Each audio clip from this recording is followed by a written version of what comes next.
বেশি করে টমেটো দিয়া ইলিশ মাছের ঝোল করলে খাইতে যে মজা লাগে। তো হ্যালো গাইস, আসসালামু আলাইকুম। সকল ভালো আছেন নি? আলহামদুলিল্লাহ আমি ভালো আছি।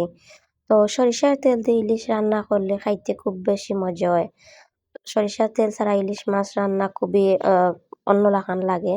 তো আমি সবসময় সরিষার তেল দেই। তো এখন আমি পেঁয়াজ দিলাম, রসুন দিলাম আর লবণ আমি সবসময় পেঁয়াজের লগে দিই যাতে পেঁয়াজগুলো খসি যায়।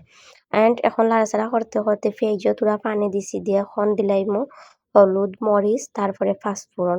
ওগুলা দিয়া বেশি করে আমি নাড়াচাড়া করিয়া মশলারে কষাইমু। যখন ও পানিটা মশলা থেকে শুকাই দিব, দিলাইমু আরো বলাইয়া পানি ও ধক্কা দিলাইছি, দিয়ে এখন আরো 10 মিনিট আমি ডাইক্কা রাখমু। 10 মিনিট পরে পানিগুলা শুকাই গেছে, দেখো সব পানি শুকাই গেছে। এখন আমি দিলাইলাম আর একটু পানি, দেওয়ার পরে এখন দিলাইমু টমেটোগুলা যখন একটু জাল আইব তারপরে আমি দিলাইমু মাছ। আর আমরা সবেও ইলিশ মাছ পছন্দ করি।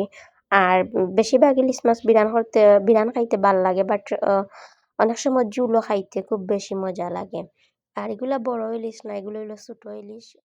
কদিন থেকে খুব বেশি ইচ্ছা করে ছোট ইলিশ খাইতাম, তো ওগুলো আমি রান্ধিছি। এখন আমি দিলাইছি বেশ করে পানিগুলো জাল দিতে দিতে তো একবারে কমে যাব, বলতে একবারে অল্প হয়ে যাব। দেন আমি তরকারিটা লামাইবো। আমি সবসময় ওলান বেশি করে জল দেই, তারপরে জলটা একবারে শুকাইলাই। তো এখন দিলাইলাম বাখর পাতা, দেওয়ার পরে আমার তরকারিটা হয়ে গেছে। আর তরকারির কালারটা মাশাআল্লাহ খুব সুন্দর হয়েছে। ভিডিওটা ভালো লাগলে লাইক কমেন্ট করে পাশে থাকবেন। ধন্যবাদ।